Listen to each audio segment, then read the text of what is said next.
You know, it's not just a meme. The original Xbox really is huge. This thing is enormous compared to other consoles.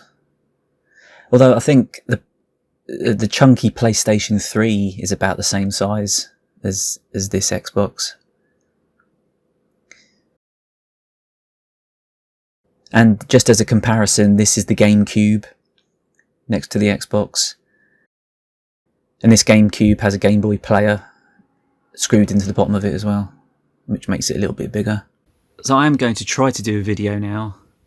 I haven't done one for a long time because I was ill about a month ago and I've just had a cough since then. It's really difficult to talk about coughing. So if I don't upload this, then that's why. And you won't know because the video won't exist. Yeah, Half-Life 2 for the original Xbox. Now this Xbox that I was given has got a lot of games built into it, including a lot of emulators, which was very nice of the person that gave it to me.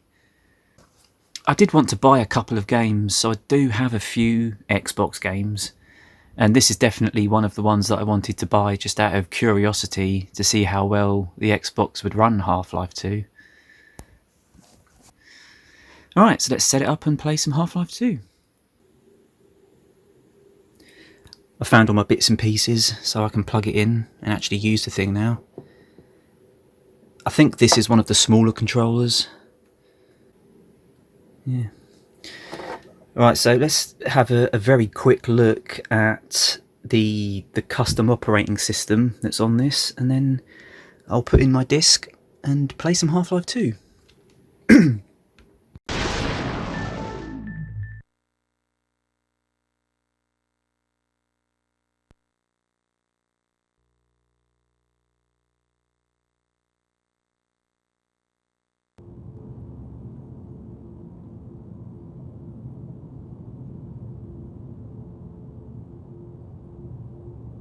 So this thing's modified, and it also has a hard drive just absolutely full of games and emulators and all sorts of different things.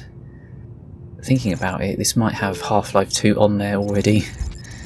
So this is all the actual Xbox games that are on there.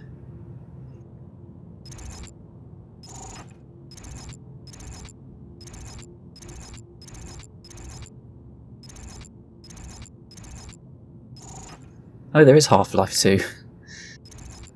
I haven't touched any of these games. It was a ex-boyfriend of one of my sisters that gave me this Xbox, because I let him take one of my old PCs.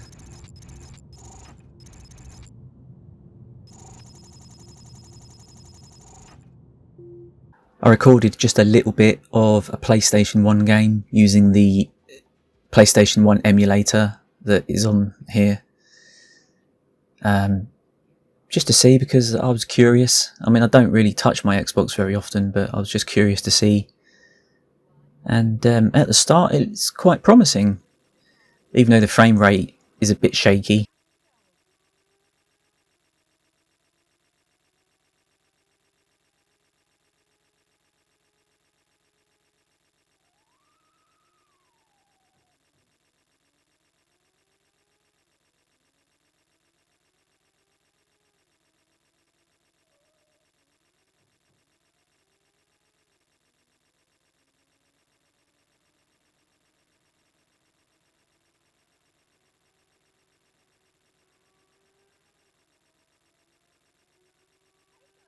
And then it looks like this.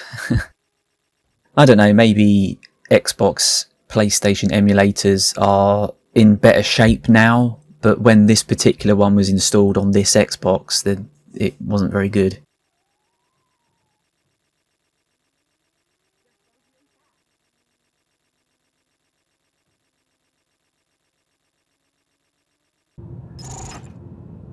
Right, on to Half-Life 2.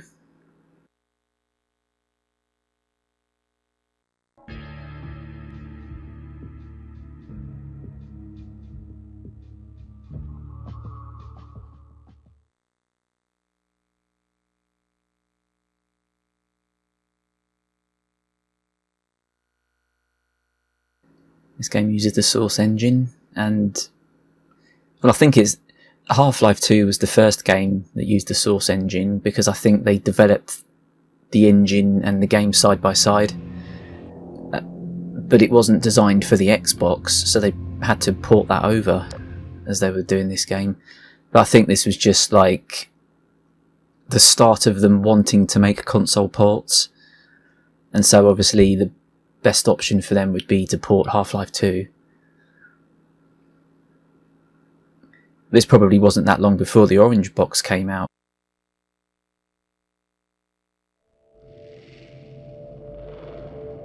Rise and shine, Mr. Freeman. Rise and shine. Not that I wish to imply you have been sleeping on the job. No one is more deserving of a rest, and all the effort in the world would have gone to waste until... well, let's just say your hour has come again.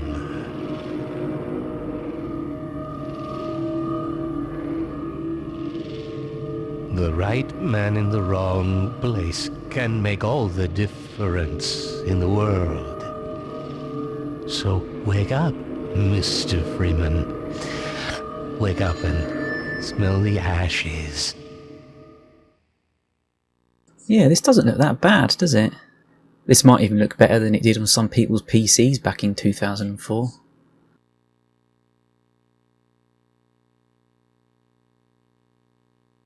It's inserting me into the game.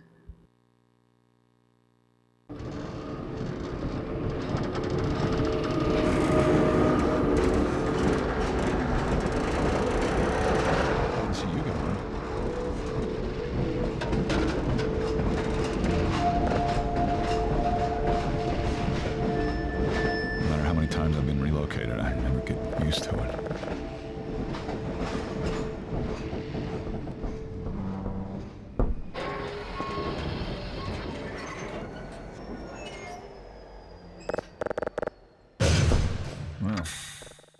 Of course, this is the classic Half-Life 2 opening.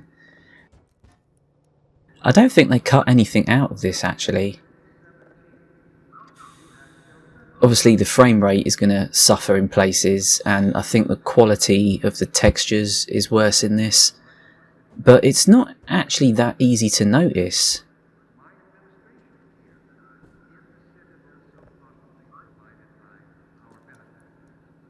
It's got all that Havoc physics stuff that's integral to the game. People that only owned an Xbox back in 2005 would have been really happy with this, I think.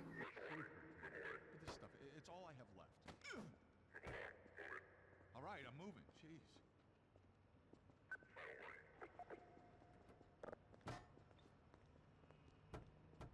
Jeez. It's just a prank.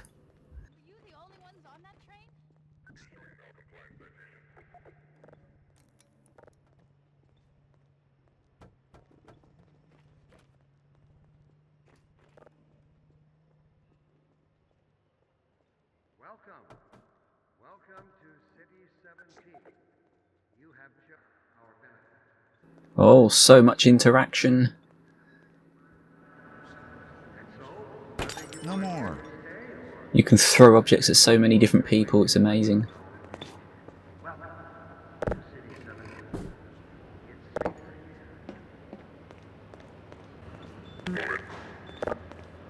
Right, time to escape. If I just sneakily stack these suitcases, he won't even notice. Been chosen to relocate to one of our finest remaining urban centers.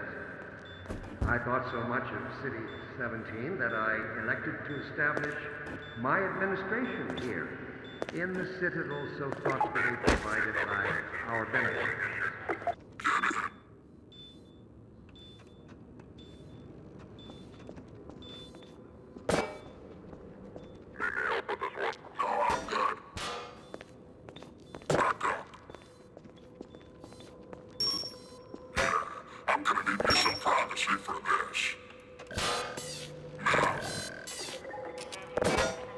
About that beer I owed you. It's me, Gordon, Barney from Black Mesa. Hey, sorry for the scare. I had to put on a show for the cameras. Don't act like you know me just because I'm famous now. Didn't you die anyway? Multiple times. I'm not just going to show off the first 15 minutes of the game. I will go to a later point in the game, which I have unlocked for some reason. I've got right up to the very end unlocked, and I don't remember playing that far on this version of the game, but apparently I have. Alex is around here somewhere. She would have a better idea how to get him here. Well, as long as he stays away from checkpoints, we should be okay. Listen, I gotta go, Doc. We're taking enough chances as it is. Very well. And, Gordon, good to see you. Okay, Gordon. You're gonna have to make your own way to Dr. Kleiner's lab. Oh, man, that's what I was afraid of. Get in here, Gordon, before you blow my cover.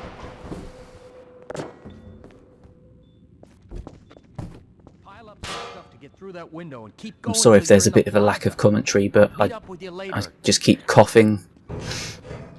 And so I'm going to have to cut big chunks of talking out because I'm just coughing in between.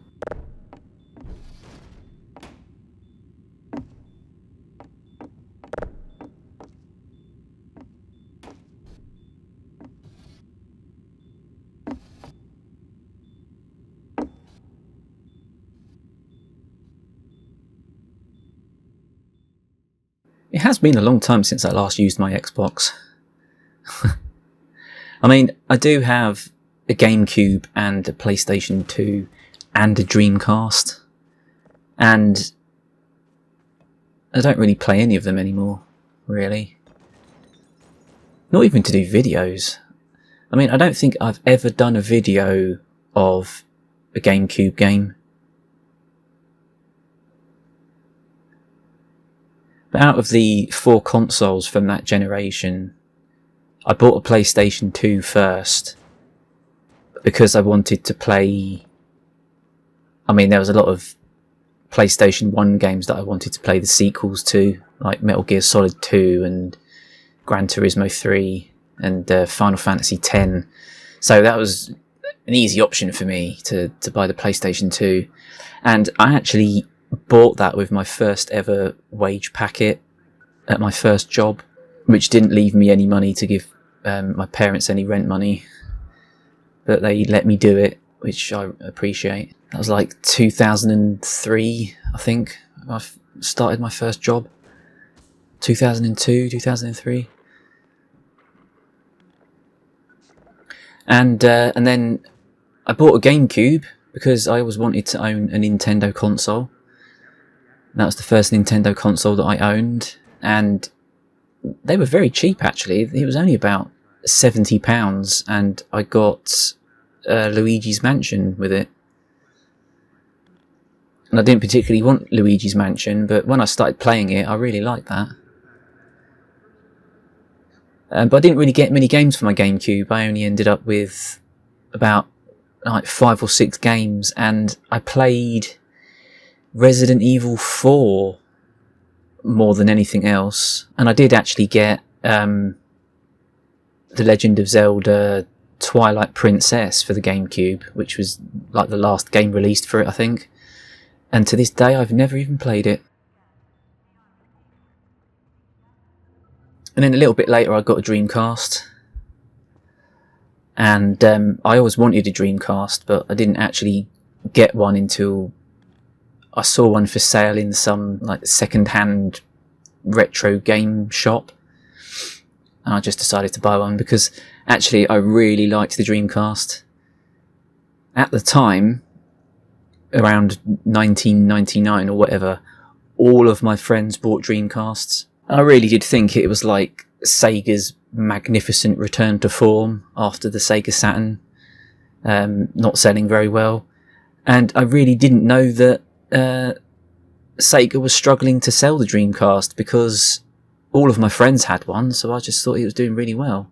I've got loads of games that I just don't really play. I've got Shenmue 1 and 2.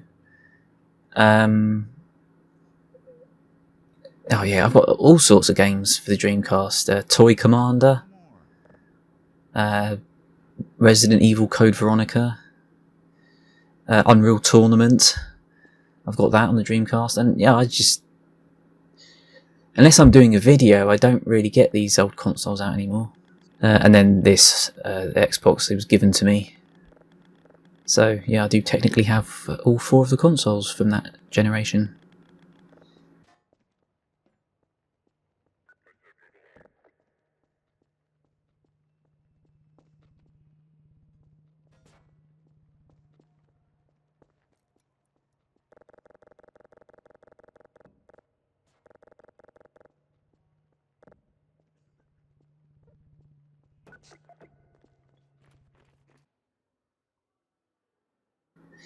Anyway, back to the game.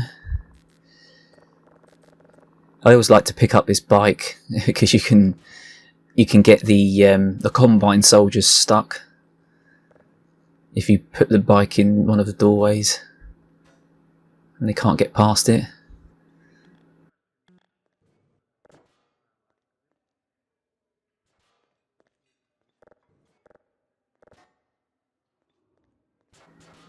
That was the trickiest puzzle so far.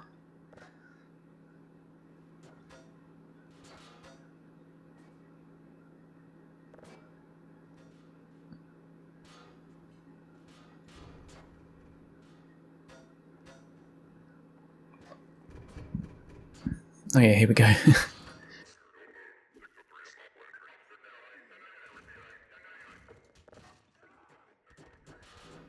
Excuse me, chaps, I think I'll just place this here.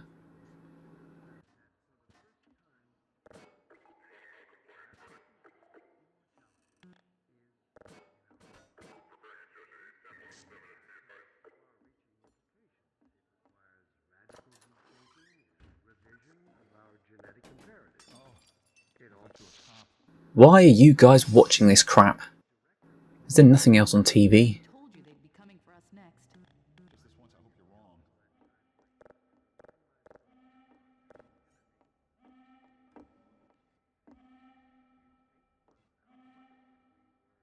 God, this is depressing.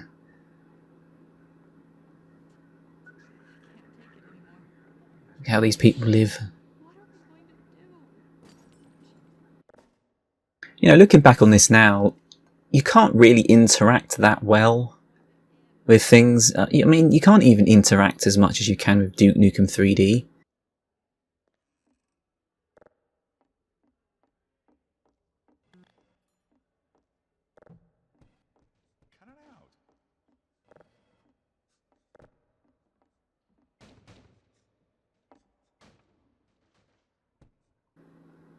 Help me, I'm Gordon Freeman.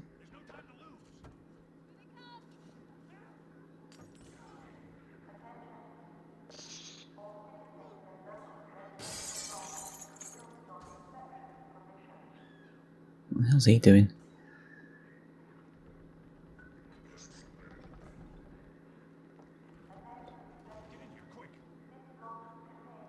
Ugh. Oh, I do keep getting stuck on these walls.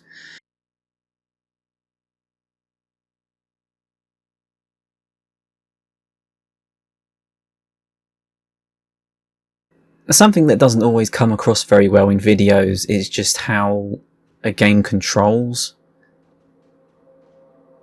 Oh, this area looks nice. So obviously I'm playing this on an Xbox controller. I don't know if it's just because this game doesn't have a rock solid frame rate, or if they hadn't really mastered how to do twin analog stick controls. But using the right analog stick like a mouse just doesn't seem to work very well with these older games. Aiming is pretty difficult. I often find it's easier to line up my shots by sidestepping than it is by moving my analog stick. By the time they got to games like the first Call of Duty Modern Warfare, they'd like absolutely mastered the controls. So that was always just perfectly smooth, you know, and you could aim quite well. But another problem that I had with this is that my character's hitbox always seemed to be a bit wider than I expected, and I just kept getting stuck on door ledges, like doorways and things. So it's very, very clunky to control. And I don't know if using a mouse and keyboard would have made it easier. But perhaps I should have looked into it to see if you could use a mouse and keyboard with an Xbox.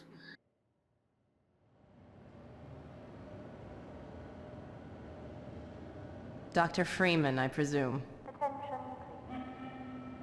You better hurry. The Combine can be slow to wake, but once they're up, you don't want to get in their way. Dr. Kleiner said you'd be coming this way.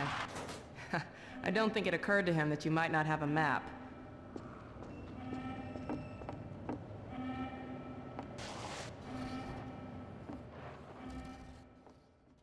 Ooh, ragdoll. Ragdoll physics. Do you think I can get on there? Should be able to. Oh shit.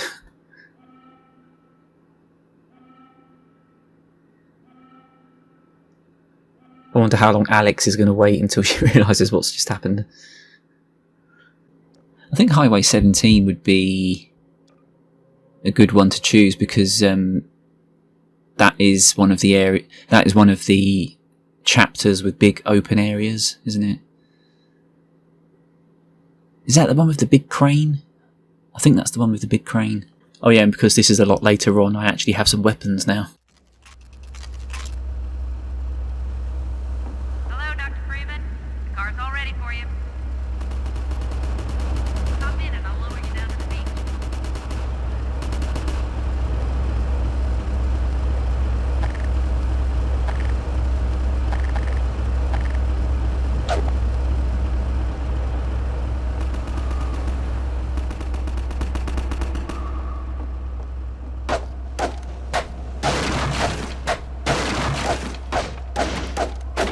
The car's ready for you now, Dr. Freeman.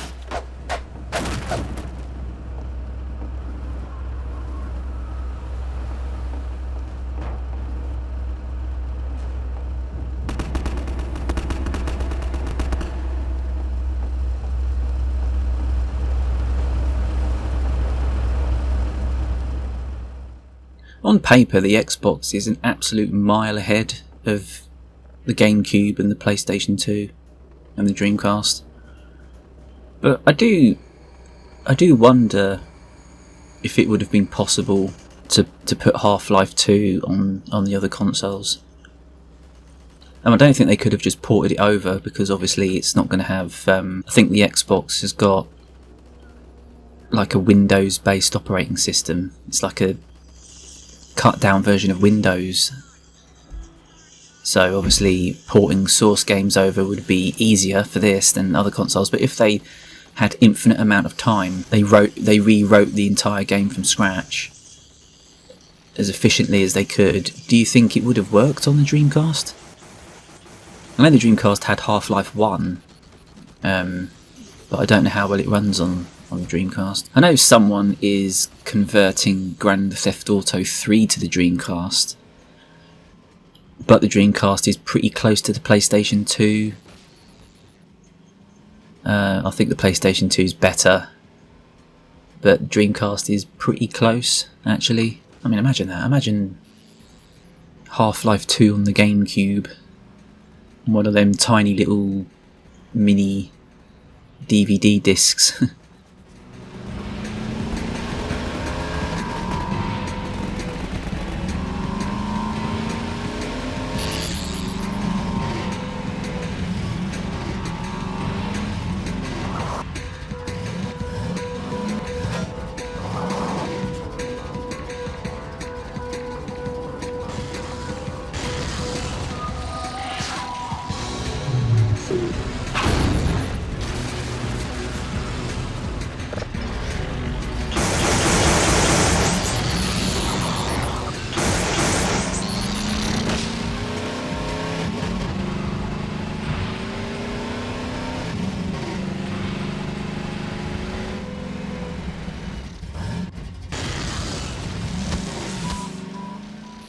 Yeah, the control for the buggy is a bit weird, actually, because you know you've got two triggers, You don't have the 4 bumpers on the original Xbox controllers, you've only got 2 triggers, but you'd expect one of the 2 triggers to be drive forward, wouldn't you? But it's not. It's pressing up on the analog stick, the same analog stick that you steer with to drive, so that's not really great.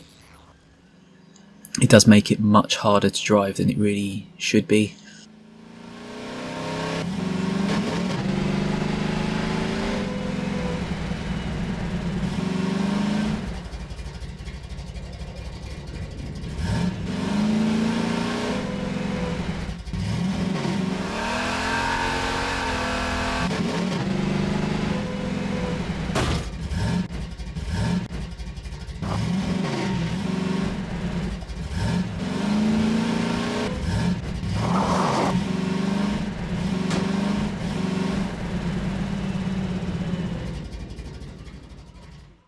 Frame rate's not that bad here, is it? But then again, you know, they probably optimized it to probably have about the same amount of detail as any other area of the game.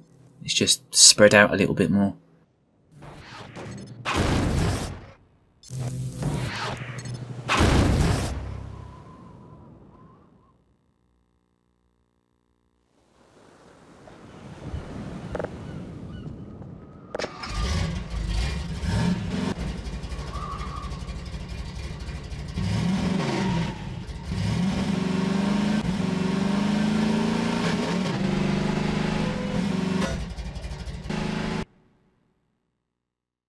I did get this for the Half-Life 2 for the PC first of all, but I ended up getting it for the PlayStation 3 as well, as part of the orange box.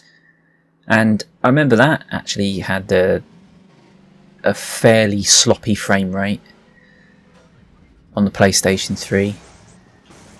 And the thing that stood out for me more than anything else was that every time you shot a red barrel, the game would freeze for half a second before it exploded.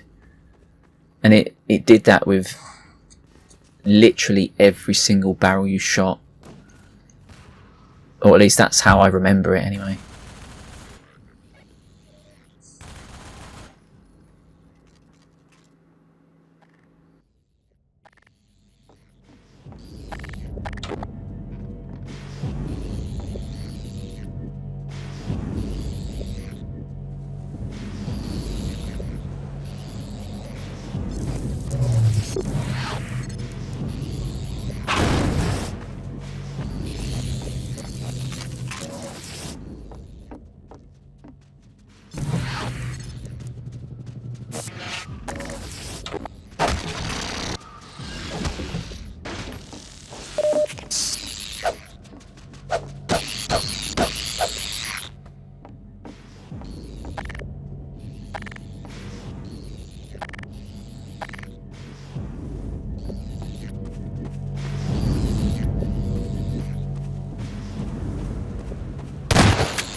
Hurry, get in the basement. We're expecting gunships at any moment.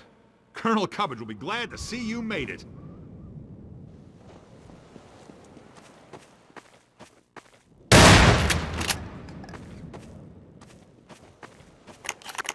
Get in the basement. We're making sure everyone has what they need to hold off an attack. Mate, I don't know where the basement is. Stay with me, Freeman. Show me.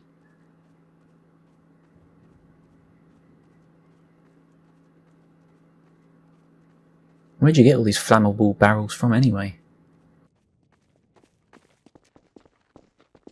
This steerable rocket launcher is our best bet for taking down a gunship. Ah, hello. I'll be right with you. Now, where was I? Ah, yes. Using the laser guide, you can steer your rocket past the gunship's defenses and prevent it from shooting down your rocket. I don't remember this guy at all, but apparently he's supposed to be one of the more memorable characters from the game. You'll be rewarded with a prize worthy of any mantelpiece. Now, who's going to be the lucky one to carry it into combat? Ah, yes, Gordon Freeman. I couldn't have asked for a finer volunteer. Colonel Odessa Cubbage at your service.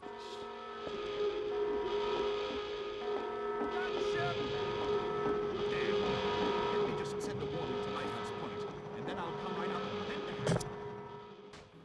Oh, you can take that picture off the wall. Ah.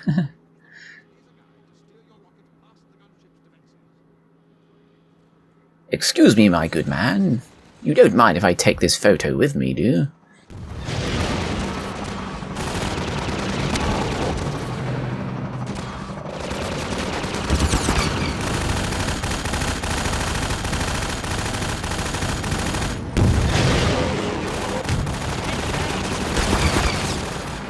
Take this med kit.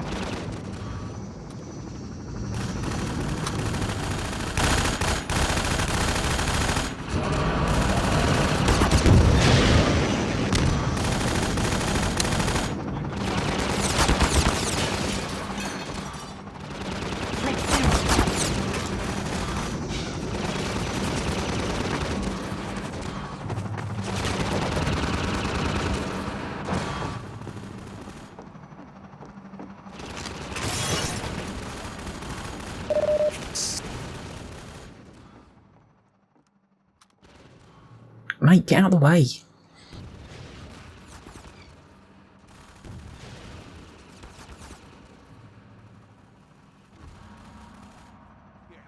Those things try so hard to shoot them rockets out of the sky.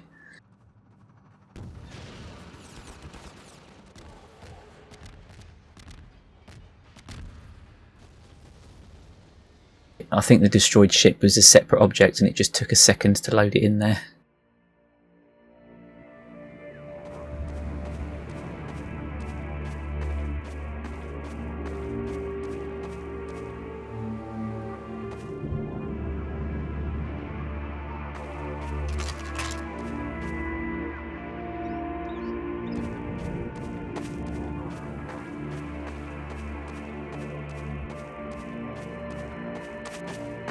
Good luck in Nova Prospect, Dr. Freeman.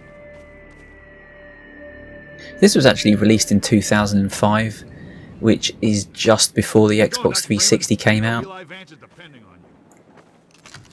So, I mean, the Xbox hadn't been around for that long at that point, but in terms of the actual life of the console, it's a late release for the original Xbox.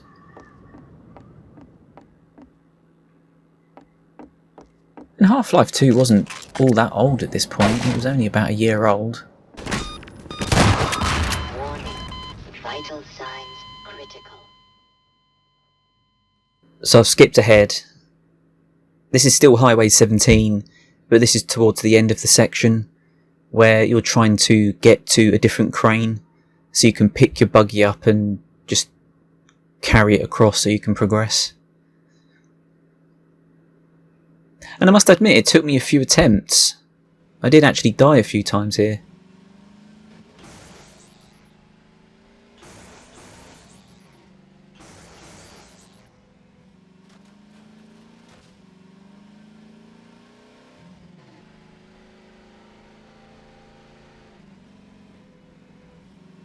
One of the many good things about Half-Life 2 is that the enemy soldiers are quite challenging.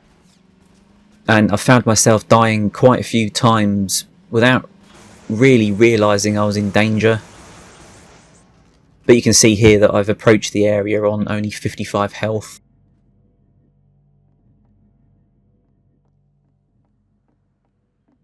But you know, the soldiers do kind of move from their position to get closer to you.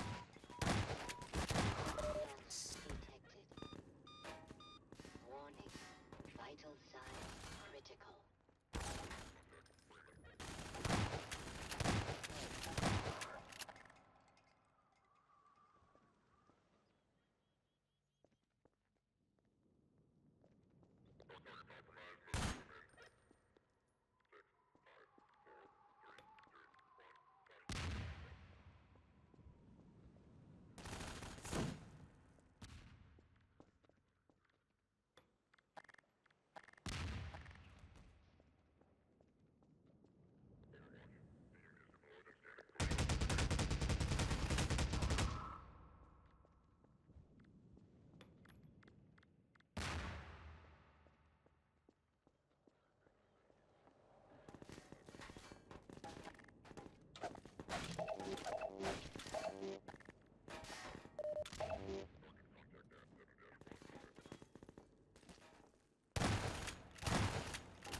I completely forgot that you can save it at any point.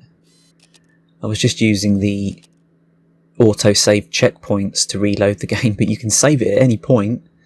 It is just like the PC version in that respect.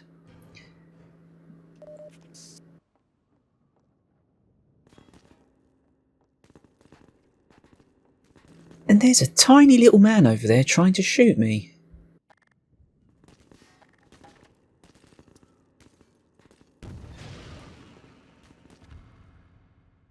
There was a tiny little man over there trying to shoot me.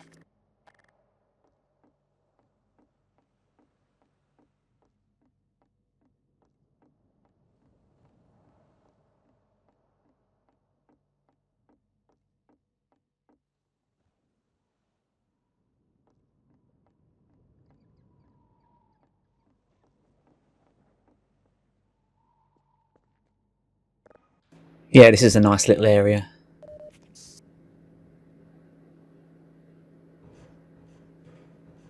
This is a fun little section. I do remember this section quite fondly when I played this. Actually, one thing I do remember about this section is that for some reason on the PlayStation 3 version from the orange box on the PlayStation 3, you'd quite often get a bugged out buggy. It would just go absolutely haywire and start just flying across the map.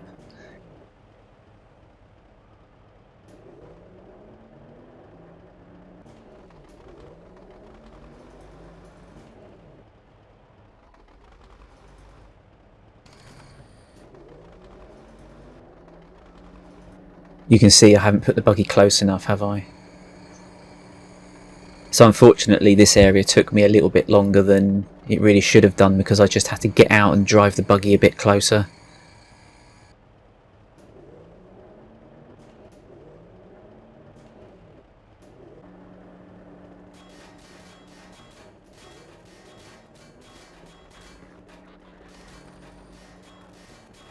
I wanted to drop the buggy on the enemies.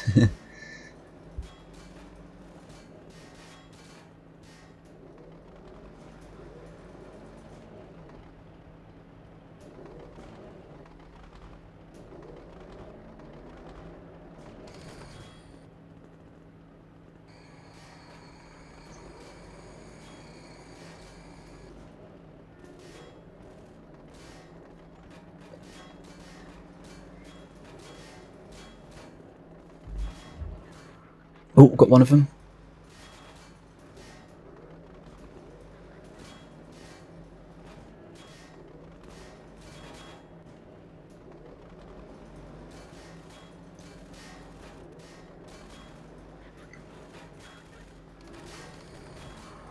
Hey, I got them both.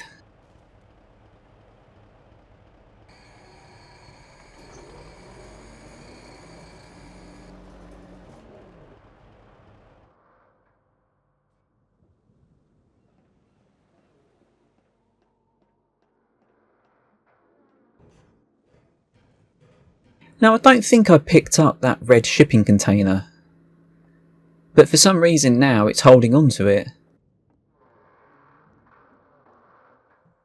So I must have accidentally picked it up as I was turning back around, I guess.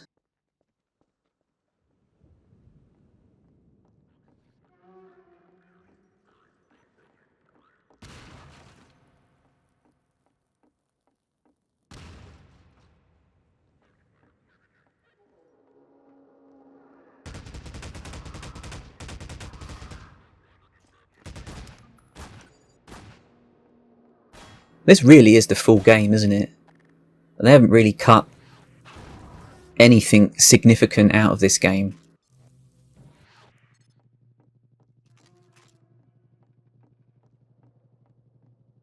I did see a video where they removed... I did see a video a while back, and it does show certain things that they've changed to keep the frame rate up. But I think they've, like... There was one section where they added a wall. Everything that's behind the wall has probably been removed, just to keep the frame rate up.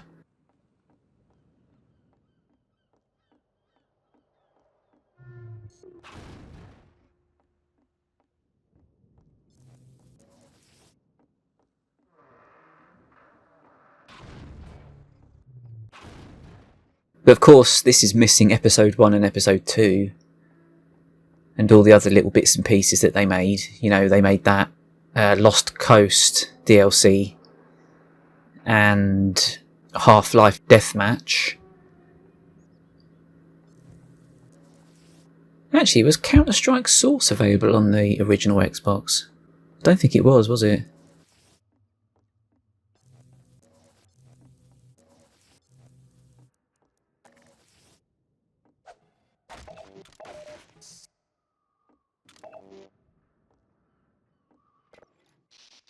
Right, I've opened up this area.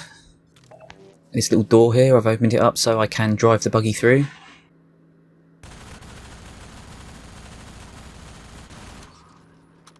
This is going to turn into a very long video, even if I do cut out little bits and pieces here and there. I suppose there's nothing wrong with having a really long video. I don't have to cut it down to 15 minutes or whatever. This is where I'm going to end the video because this is the end of my footage. So there we go, that's a look at Half-Life 2 for the original Xbox, and it's a very good conversion. Or a very good port. I suppose it's a port, isn't it? Technically. So there you go, thank you for watching.